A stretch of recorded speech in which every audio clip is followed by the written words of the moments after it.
Hello friends, आप Mukesh Goyal. I hope कि आप बहुत अच्छे हैं। और फ्रेंड्स, आज हम कुछ क्वेश्चंस करेंगे और क्वेश्चंस से आप अपनी तैयारी कैसी है, किस तरह से आपकी प्रिपरेशन चल रही है, उसका एक आप चेक करिए कि हमारी प्रिपरेशन ठीक चल रही है क्या। इस तरह के कंसेप्ट्स के क्वेश्चंस आप कर पा रहे हैं कि नहीं कर पा रहे। बहुत आराम से चित्त को रिलैक्स करके हर क्वेश्चन को करना है, शांति से हर बात को सुनना है। चलो, आपकी स्क्रीन पे पहला क्वेश्चन है। एक बार आप जैसे मैं बताऊं तो पहले क्वेश्चन को आप अपने हिसाब से करिए, फिर जो मैं आंसर बता रहा हूं उसके साथ मैच करिए। और आपने उसी तरीके से सोचा है क्या, ऐसे ही आंसर के या तुक्के से, कि ये सारी चीज को आपको एनालाइज करना है।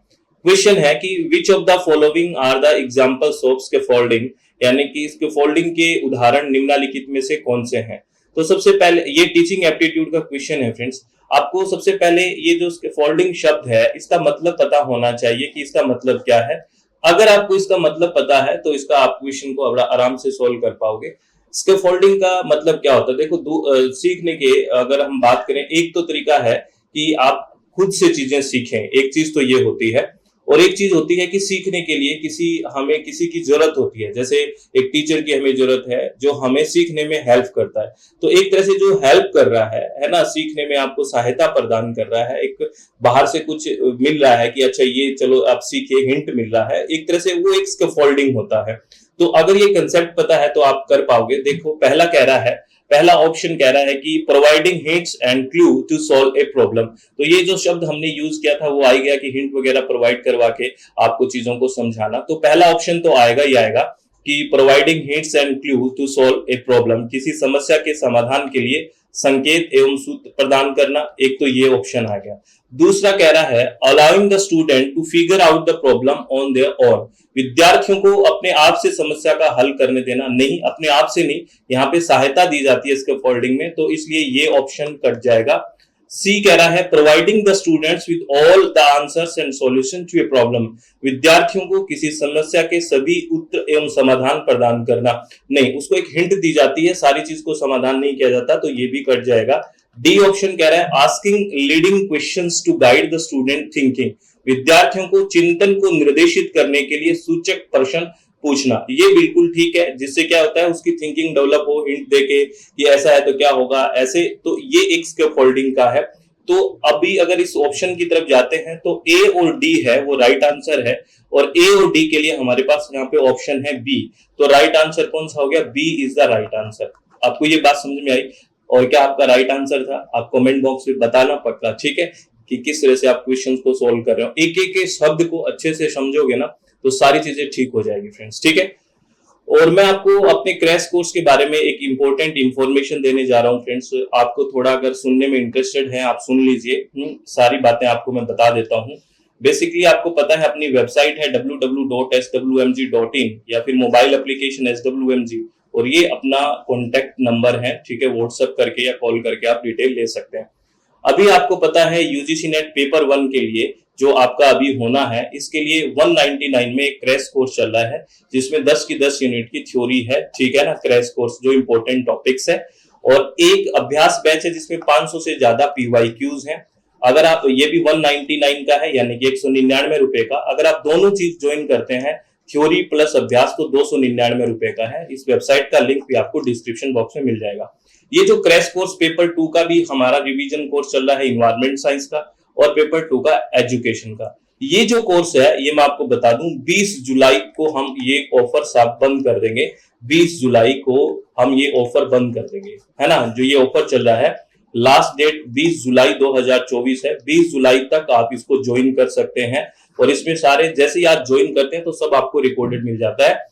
जो ये भी जितने भी ऑफर है 20 जुलाई तक है। 20 जुलाई के बाद हमारे क्रैश कोर्स और रिविजनरी कोर्स है वो क्या हो जाएंगे, बंद हो जाएंगे। चाहे पेपर 2 इन्वायरमेंट साइंस या पेपर 2 एजुकेशन हो और या पेपर 1 हो। उसके बाद हम 25 तारीख से, मैं आपको बता दूं 25 जुलाई से हम डिटेल्ड कोर्स पेपर 1 का लाइव सेशन है ना वो शुरू कर रहे हैं, ठीक है, दिसंबर बैच के लिए। और आप अभी भी उसको ज्वाइन कर सकते हैं फ्रेंड्स, अभी भी ओपन है वो। लेकिन उसका जो लाइव सेशन अभी ओपन है तो क्या है कि आपको 10 की 10 यूनिट्स रिकॉर्डेड अभी मिल जाएगी, सारी पीडीएफ फाइल्स, वीडियो लेक्चर्स। और अपना जो लाइव सेशन स्टार्ट होगा, इसमें पहला लाइव सेशन 25 जुलाई को होगा। तो आप अगर विलिंग है तो अभी आप उसको ज्वाइन कर सकते हैं। और 25 जुलाई को अपना पहला डिटेल्ड कोर्स के लिए, जो दिसंबर कोर्स है उसके लिए पेपर 1 की क्लासें स्टार्ट होने जा रही है इसी 25 जुलाई को। ठीक है, तो मैं आपको फिर बता देता हूं कि जितनी भी अपनी क्रैश कोर्स और रिविजनरी कोर्स चल रहा है उसका लास्ट डेट हमारा एडमिशन का 20 जुलाई है। और अभी अगर आप डिटेल्ड कोर्स में जाना चाहते हो तो डिटेल्ड कोर्स आप ज्वाइन कर सकते हैं, और उसकी पहली लाइव सेशन जो स्टार्ट होगा वो 25 जुलाई से स्टार्ट होगा। तो आप अगर विलिंग है तो ज्वाइन कर सकते हैं। और इसका जो ऐप का जो लिंक है, वेबसाइट का जो एड्रेस है, आपको डिस्क्रिप्शन बॉक्स में मिल जाएगा। ठीक है, ये सारी इंफॉर्मेशन थी। फिर भी कोई डाउट हो तो आप व्हाट्सएप करके या कॉल करके पूछ सकते हैं। चलो अब एक नेक्स्ट क्वेश्चन के बारे में बात कर लेते हैं। ये 2 स्टेटमेंट दिए हुए हैं और आपको बताना है कि इन स्टेटमेंट्स के बारे में क्या जानते हो। पहला स्टेटमेंट कह रहा है Moodle is an example of learning management system, जो शॉर्ट में एलएमएस बोलते हैं। मूडल अधिगम प्रबंधन प्रणाली यानी कि एलएमएस का एक उदाहरण है। पहला स्टेटमेंट ये कह रहा है। दूसरा कह रहा है Mentimeter is a tool used for creating online survey. Mentimeter एक उपकरण है जिसका ऑनलाइन सर्वेक्षण के निर्माण में प्रयोग किया जाता है। क्या ये शब्द आपके लिए नए हैं या आप इसके बारे में जानते हैं? मैं आपको बता दूं, ये दोनों के दोनों स्टेटमेंट है वो बिल्कुल ठीक है, क्योंकि मूडल एक क्या है, बेसिकली एक एलएमएस है, लर्निंग मैनेजमेंट सिस्टम है। और जो मेंटीमीटर है एक टूल है, एक उपकरण है जो ऑनलाइन सर्वे वगैरह को क्रिएट करने के लिए इसका यूज किया जाता है। अगर आपको नहीं पता था तो इसको आप नोट डाउन कर लें। इसमें दोनों स्टेटमेंट बिल्कुल ठीक है और इसके बारे में मैंने लिख भी दिया है फ्रेंड्स, ये देख लीजिए कि Moodle is the world's most widely used LMS system. It is an open source framework used for all kind of e learning including blended learning, distance education and work place training. यानी कि Moodle है वो दुनिया का सबसे व्यापक रूप से इस्तेमाल किया जाने वाला एक लर्निंग मैनेजमेंट सिस्टम है। यह एक ओपन सोर्स फ्रेमवर्क है जिसका उपयोग सभी प्रकार की ई लर्निंग के लिए किया जाता है, जिसमें मिश्रित शिक्षा, दूरस्थ शिक्षा और कार्यस्थल प्रशिक्षण शामिल है। और मेंटीमीटर क्या है? Is a versatile online tool primarily used for interactive presentation and real-time audience engagement during lecture, workshops or events. It allows users to create various type of interactive content such as poll, quiz, word cloud and सर्वे। इसके लिए इसका मेंटीमीटर का use किया जाता है। जैसे आप करते हो ना, क्विज सेशन की बात करते हो, पोल्स देते हैं हम क्वेश्चंस के, ये सब क्या है? एक ऑनलाइन टूल है जिसको हम मेंटीमीटर बोलते हैं। तो इसलिए वो दोनों के दोनों स्टेटमेंट क्या थे? ठीक थे। ये आपको ध्यान रखना है। अगर नई इंफॉर्मेशन है तो इसको आप नोट डाउन कर लें। ये क्वेश्चन भी टीचिंग एप्टीट्यूड से है। यहाँ पे 3 अप्रोच दी गई है, शिक्षा के 3 उपागम दिए गए हैं। जैसे टीचर सेंटर्ड हम बात करते हैं जिसमें अध्यापक केंद्रित, लर्नर सेंटर्ड यानी कि शिक्षार्थी केंद्रित, और लर्निंग सेंटर्ड यानी कि अधिगम केंद्रित। आपको इससे के साथ मैच करना है। तो आपको पता है जहां पे टीचर सेंटर्ड होता है चीजें, वहां पे चीजों को इंपोज किया जाता है, क्योंकि टीचर एक अहम रोल में होता है। यानी कि टीचर को ही एक सेंटर में रखा गया है, तो क्या है? इंपोज किया जाता है। तो ए का तो आ जाएगा सेकंड, है ना। उसके बाद अगर लर्नर सेंटर्ड की बात करते हैं यानी कि शिक्षार्थी केंद्रित की बात करते हैं, अब आपको कंफ्यूजन कहां हो सकता है? लर्नर सेंटर्ड और लर्निंग सेंटर्ड यानी कि शिक्षार्थी केंद्रित और अधिगम केंद्रित में आपको कंफ्यूजन होना जायज है। बेसिकली लर्नर सेंटर्ड में क्या होगा? यहाँ पे जो लर्नर है वो भी चीजों में शेयर करेंगे, पार्टिसिपेट करेंगे, यानी कि जो शिक्षार्थी हैं उनकी भी भागीदारी होगी। तो लर्नर सेंटर्ड में क्या होगा? शेयर्ड और पार्टिसिपेशन, यानी कि लर्नर को पूरा का पूरा इन्वॉल्व किया जाएगा। और अगर बात करें लर्निंग सेंटर्ड यानी कि उसका काम लर्निंग पे है, यानी वो सेल्फ कंट्रोल्ड है, आत्म नियंत्रित है, तो सी का आ जाएगा 3। तो अगर इस तरह से हम देखते हैं कि ए का 2, बी का 1 और सी का 3, तो राइट आंसर इसमें हमारे पास कौन सा आ जाता है? सी इज द करेक्ट ऑप्शन। ठीक है, ये बड़ा अच्छा क्वेश्चन है। जहां आपको कंफ्यूजन हो सकता है मैं आपको बता रहा हूं, लर्नर सेंटर्ड और लर्निंग सेंटर्ड में आपको कंफ्यूजन हो सकता है, ध्यान रखना। और आपको ये कंसेप्ट तो क्लियर ही होगा। अब की बार आपने पेपर से पहले पेपर देके देख लिया कि इस तरह के कंसेप्ट्स पूछे जाते हैं, teacher centred, learner centred, learning centred, ये सब आपको ध्यान रखना है। ठीक है, आगे क्वेश्चन की बात करते हैं। ये क्वेश्चन क्या कह रहा है? इस क्वेश्चन की सुन लीजिए। ये कह रहा है what are the various feature of formative evaluation, यानी कि ये पूछ रहा है निर्माणात्मक मूल्यांकन की विविध प्रमुख विशेषताएं क्या है। फॉर्मेटिव इवैल्यूएशन की बात कर रहा है। हम कई तरह के इवैल्यूएशन यानी कि मूल्यांकन की बात करते हैं। अगर आपको याद है तो असेसमेंट और इवैल्यूएशन को डिफाइन करते हैं, फॉर्मेटिव इवैल्यूएशन की बात करते हैं, समेटिव की बात करते हैं, क्राइटेरिया रेफरेंस की बात करते हैं, नॉर्म रेफरेंस की बात करते हैं, इप्सेटिव की बात करते हैं, क्वालिटेटिव की बात करते हैं, क्वांटिटेटिव की बात करते हैं, स्कोलेस्टिक की बात करते हैं, नॉन स्कोलेस्टिक की बात करते हैं। इस तरह की हम इवैल्यूएशन और असेसमेंट की बात करते हैं। यहाँ पे आपको फॉर्मेटिव की बात पूछा गया है, तो आपको पता है फॉर्मेटिव जो असेसमेंट है और इवैल्यूएशन की बात करें तो एक कंटिन्यूअस है, ये लगातार चलने वाला है, यानी कि जो ड्यूरिंग स्टडी आपको चलेगा। जैसे मैं आपको क्लास में पढ़ा रहा हूं, पढ़ाते पढ़ाते किसी चीज के बारे में आपसे मैं पूछता हूं कि इसका मतलब क्या है, ये क्या है, तो वो क्या एक फॉर्मेटिव इवैल्यूएशन है बेसिकली, ठीक है। तो अगर हम ड्यूरिंग सेशन करते हैं तो वो फॉर्मेटिव होता है, अगर एंड ऑफ द सेशन करते हैं या एंड ऑफ द स्टडी करते हैं तो समेटिव होता है। और अगर हम फॉर्मेटिव इवैल्यूएशन ड्यूरिंग स्टडी करेंगे तो इंप्रूवमेंट के चांसेस बहुत ज्यादा हो जाते हैं। तो इस तरह का ये क्वेश्चन है। तो अब देख लेते हैं क्या क्या विशेषताएं हैं फॉर्मेटिव की। पहला, it provide feedback to the teacher to use teaching strategies according to the needs of the learner. यह शिक्षार्थी की आवश्यकता के अनुसार शिक्षण रणनीतियों के प्रयोग के लिए अध्यापकों को पुष्टि यानी कि फीडबैक प्रदान करता है। ये बिल्कुल ठीक बात है, क्योंकि अगर आपका कंटिन्यूअस इवैल्यूएशन हो रहा है, आपको पता चल रहा है कि भी आपको कितना समझ में आ रहा है, क्या नहीं आ रहा है, तो टीचर क्या है एक प्रॉपर फीडबैक मिल रहा है और उसको स्ट्रेटेजी कैसे अपनानी चाहिए, किस तरह से आपको समझाना चाहिए, ये सारी चीजें आराम से वो प्लान कर सकता है। तो ये तो बिल्कुल ठीक बात कर रहा है। Second, it helps learner to actively and continuously engage in learning. यह शिक्षार्थियों की अधिगम में सक्रिय और सतत रूप से संलग्न करने में सहायता करता है। बिल्कुल करता है, क्योंकि अगर आपको कंटिन्यूअसली आपको अगर इवैल्यूएट करते रहेंगे, असेसमेंट आपका करते रहेंगे, तो आप एक्टिवली पार्टिसिपेट करोगे और चीजों में एंगेज रहोगे। ये बात भी बिल्कुल ठीक है। तो बी भी बिल्कुल ठीक है। See, it helps in enhancing the learning abilities of the learner. यह शिक्षार्थियों की अधिगम क्षमता को या दक्षता को बढ़ाने में मदद करता है। बिल्कुल इंप्रूवमेंट की बात करेगा अगर आपको कंटिन्यूअसली अगर चीजों को असेस किया जाएगा, तो ये भी ठीक है। ए बी सी। डी कह रहा है, it contributes to the overall grading and certification of the learner. यह शिक्षार्थियों के समग्र ग्रेड और प्रमाणन के में योगदान करता है। नहीं, ये समग्र जो ओवरऑल की बात करता है ये तो लास्ट में होता है, ये ड्यूरिंग तो है ही नहीं, तो ये नहीं आएगा। It sum up how much student has learn over a period of time. ये समअप भी नहीं करता कि ये कालावधि में कितना इसने सीखा है, ये भी नहीं करता, ये तो लास्ट में होता है एंड में। तो इसका राइट आंसर क्या हो गया? ए, बी और सी इज द राइट आंसर।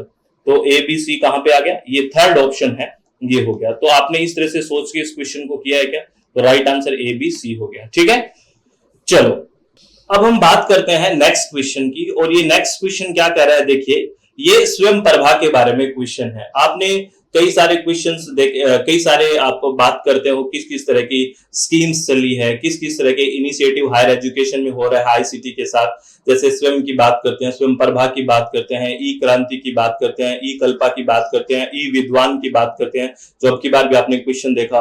तो स्वयं प्रभा में कई सारे चैनल हैं। अभी अगर बात करें लगभग 40 चैनल है, DTH channel, direct to home channel. तो आपको 8 नंबर चैनल के बारे में पूछा है और आपको ये चैनल में कुछ दिखाऊंगा भी और इस पे एक डिटेल वीडियो अलग से हम बनाएंगे कि स्वयं प्रभा के चैनल के बारे में, 40 चैनल्स के बारे में बताएंगे। कुछ चैनल आप जो मैं बताता हूं ध्यान रखना। ये कह रहा है इन स्वयं प्रभा चैनल नंबर 8 जो रिलेटेड है physical science, mathematics, physics, chemistry and related subject is named as. Swayam Prabha में चैनल नंबर 8 जो भौतिक विज्ञान, गणित, भौतिकी, रसायन शास्त्र एवं संबंधित विषय का नाम क्या है। बेसिकली आपसे हर एक चैनल को नाम दिया गया है फ्रेंड्स। तो आपसे पूछा है चैनल नंबर 8 का नाम क्या है, तो मैं आपको बता दूं अगर चैनल नंबर 8 की बात करें तो उसका नाम है आर्यभट्ट। ठीक है, क्या नाम है? आर्यभट्ट नाम है। तो अब आपको मैं सारे चैनल्स, कुछ चैनल्स एक बार बता देता हूं, फिर आपको 40 चैनल्स जो है स्वयं प्रभा के वो सब आपको मैं बात करूंगा। पहले देखिए किस किस तरह से। जो पहला चैनल है, चैनल नंबर 1 जो है उसको नाम दिया गया है वगिश। ठीक है, ये देखिए यहाँ पे आपको नाम दिख रहा होगा, ये नाम है चैनल नंबर 1 का। जो थीम उसका है लैंग्वेज एंड लिटरेचर, ये आपको ध्यान रखना है। अगर हम बात करें चैनल नंबर 2 की बात करें तो चैनल नंबर 2 को नाम दिया गया है संस्कृति और इसमें थीम है हिस्ट्री, कल्चर एंड फिलॉसफी। ये चैनल का नाम याद रखना है और किससे रिलेटेड है, क्या थीम है, ये भी आपको ध्यान रखना है। अगर हम चैनल नंबर 3 की बात करें तो नाम है इसका प्रबोध और ये है सोशल एंड बिहेवियर साइंस के लिए है, ये आपको ध्यान रखना है। और अगर हम बात करें चैनल नंबर 4 के बारे में तो सारस्वत है इसका नाम, और ये बेसिकली थीम है इसकी एजुकेशन एंड होम साइंस, ठीक है। और अगर बात करें चैनल नंबर 5, ये है प्रबंधन के नाम से, और इसका जो थीम है वो information communication and management studies के नाम से है। और चैनल नंबर 8 की बात करें तो विधिक है, और ये लॉ एंड लीगल स्टडीज के लिए है। चैनल नंबर 6 की बात करें, और चैनल नंबर 7 के बारे में बात करें तो कौटिल्य यानी कि इकोनॉमिक्स एंड कॉमर्स से रिलेटेड है। और चैनल नंबर 8 जो अभी आपके क्वेश्चन में था आर्यभट्ट नाम से है, ये नाम ही पूछा गया था क्वेश्चन में, और ये इसका थीम है फिजिकल एंड अर्थ साइंस, आपने देखा उसमें, ठीक है। और अगर बात करें चैनल नंबर 9, ये इसका नाम है स्पंदन, और ये लाइफ साइंस से रिलेटेड है। तो आपको चैनल से नाम और थीम आपको याद रखना है प्लीज। और अभी मैं आपको 10 चैनल के ही बता रहा हूं, और ये 10 है, that is Daksh channel number 10, 10 नंबर चैनल दक्ष है, और ये अप्लाइड साइंस का थीम है, ये आपको ध्यान रखना है फ्रेंड्स, ठीक है। तो आपको इस तरह के क्वेश्चन भी पूछे जाते हैं कि स्वयं प्रभा में ये चैनल है, इसका नाम क्या है। तो अभी मैंने आपको 10 का बताया है, बाद में इसको एक डिटेल हम देख लेंगे कि कौन कौन सा है, ठीक है। चलो अब ये क्वेश्चन देखिए, आपको की बार आपने देखा हो पेपर में, तो एटोल का मतलब भी पूछा गया था कि हम जब रिसर्च पे आर्टिकल कोई लिखते हैं तो एटोल लिख देते हैं, इसका मतलब क्या है, ऐसा बेसिक सा क्वेश्चन पूछा गया।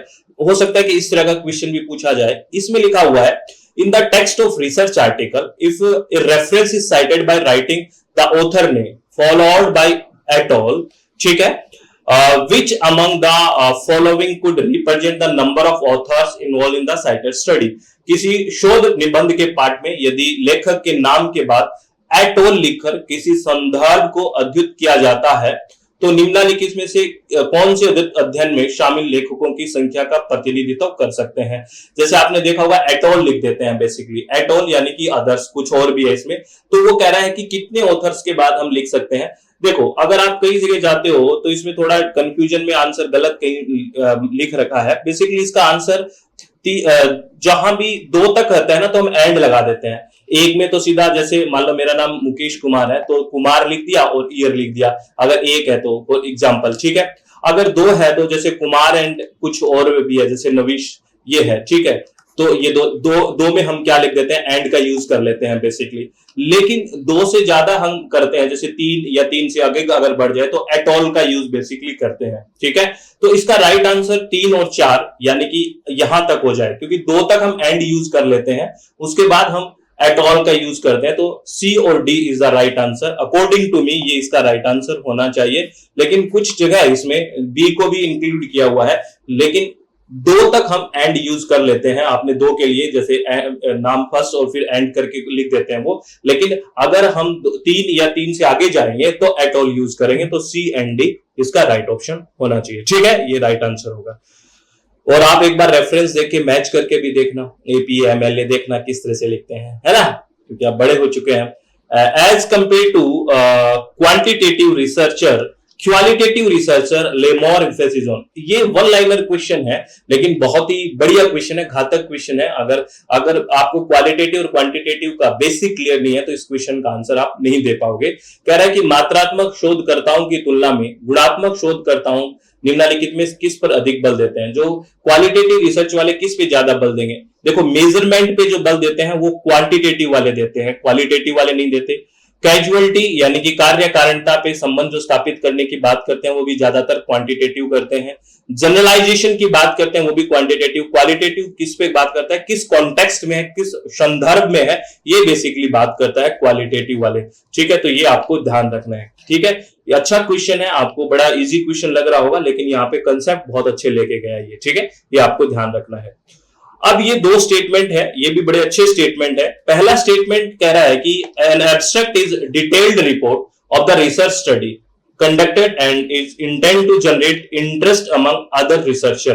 कह रहा है एक सार संचालित किए गए शोध अध्ययन का एक विस्तृत प्रतिवेदन है और इसका उद्देश्य अन्य शोधकर्ताओं में रुचि जागृत करना है। एब्स्ट्रैक्ट जो बेसिकली क्या होता है, एब्स्ट्रैक्ट की बात करें तो एब्स्ट्रैक्ट जब आप रिसर्च से कोई आर्टिकल लिखते हैं तो शुरू में एब्स्ट्रैक्ट लिखते हैं, और एब्स्ट्रैक्ट बेसिकली एक सार है, एक समरी है, वो डिटेल्ड रिपोर्ट नहीं है बट आपके एक समरी है। तो ये जो डिटेल्ड जो शब्द है यहाँ पे अच्छा नहीं है, डिटेल्ड रिपोर्ट नहीं है बट बेसिकली वो क्या है, समरी होती है। तो ये स्टेटमेंट गलत हो जाएगा। एब्स्ट्रैक्ट शुरुआत में लिखते हैं ना, जैसे 300 शब्दों में हम एब्स्ट्रैक्ट लिखते हैं बेसिकली, तो वो बेसिकली क्या है, डिटेल्ड नहीं है, एक समरी है, तो डिटेल्ड रिपोर्ट नहीं है। तो ये ऑप्शन, ये जो स्टेटमेंट है वो इस सबसे गलत हो जाता है। सेकंड स्टेटमेंट कह रहा है the introduction section of research paper, जैसे हम रिसर्च पेपर की बात करते हैं, टाइटल की बात करेंगे, इंट्रोडक्शन की बात करेंगे, लिटरेचर रिव्यू की बात करते हैं, तो ये कह रहा है the introduction section of research paper in addition to literature review introduce the selected area of research and reflects the theoretical implication of proposed research objects। क्या कह रहा है, प्रोजेक्ट्स, क्या कह रहा है, एक शोध पत्र में प्रस्तावना खंड साहित्य की समालोचना के अतिरिक्त चयनित शोध के क्षेत्र का परिचय देता है और प्रस्तावित शोध परियोजनाओं के सैद्धांतिक निहितार्थों को प्रतिबिंब करता है। बिल्कुल सही बात है। जो हम लिटरेचर रिव्यू की बात करते हैं या इंट्रोडक्शन की बात करते हैं, तो बेसिकली वो यही रिफ्लेक्ट करता है कि क्या चीजें हैं, किस तरह की चीजें हैं, वो प्रपोज रिसर्च प्रोजेक्ट्स के बारे में बताता है। बिल्कुल ये सही स्टेटमेंट है। तो पहला स्टेटमेंट तो गलत हो गया, लेकिन सेकंड स्टेटमेंट बिल्कुल करेक्ट है। तो इसका राइट आंसर क्या हो गया, last statement first is false but statement two is true. ये आपको ध्यान रखना है। ये बड़ा अच्छा क्वेश्चन है ना। जैसे मैंने आपको यहां पे लिख दिया है कि an abstract is brief technical summary of a thesis, article और report, usually providing the gist of the research report done in different fields. An abstract summarize usually in one paragraph of 300 words or less, 300 शब्द या उससे कम होंगे। The major aspect of the entire paper in a prescribed sequence. The abstract are useful source up to date information for researcher। ठीक है, ये आपको ध्यान रखना है फ्रेंड्स। ठीक है, प्लीज ये ध्यान रखना। चलो, बहुत बढ़िया। अब मैं फिर आपको इंफॉर्मेशन दे देता हूं, अगर आप विलिंग हैं तो आप सुन सकते हैं। मैं आपको बता दूं, जो अपनी वेबसाइट पे क्रैश कोर्स चल रहे हैं उसका जो लास्ट डेट हमने रखा है, मैं आपको बता दूं 20 जुलाई है। जो 199 और 299 और सेकंड पेपर जो 1025 में इन्वायरमेंट और एजुकेशन है, इसमें जो एडमिशन की लास्ट डेट है वो 20 जुलाई है। याद रखना, 20 जुलाई के बाद जितने भी हमारे रिवीजन कोर्स है, क्रैश कोर्स है, ये सब बंद हो जाएंगे। तो 20 जुलाई 2024 तक आप इनमें इनरोल कर सकते हो। ये हमारी वेबसाइट है www.swmg.in और ये मोबाइल एप्लीकेशन और ये आपको डिटेल नंबर है। इसमें आपको मैं बता दूं कि आपको क्रैश कोर्स में 10 की 10 यूनिट्स रिकॉर्डेड जैसे ही ज्वाइन करते हो मिल जाती है। क्रैश कोर्स में 199 में, अभ्यास बैच में 500 से ज्यादा पीवाईक्यूज हैं और कॉम्बो पैकेज जो 299 में, इसमें थ्योरी प्लस अभ्यास बैच में यानी कि पीवाईक्यू दोनों चीज मिल जाएगी। और ऐसे ही आपको बता दूं इन्वायरमेंट साइंस 1025 1025 और एजुकेशन भी 1025 रुपए में 10 की 10 यूनिट के वीडियो लेक्चर्स आपको मिल जाएंगे और वेबसाइट का लिंक आपको डिस्क्रिप्शन बॉक्स में दिया हुआ है। और मैं आपको एक बात और बता देता हूं कि हमारा जो डिटेल्ड कोर्स है, पेपर 1 के लिए डिटेल्ड कोर्स है, ठीक है ना, डिटेल्ड कोर्स, वो हमारा लाइव सेशन स्टार्ट हो रहा है दिसंबर के लिए 25 जुलाई से। 25 जुलाई से स्टार्ट हो रहा है दिसंबर बैच के लिए।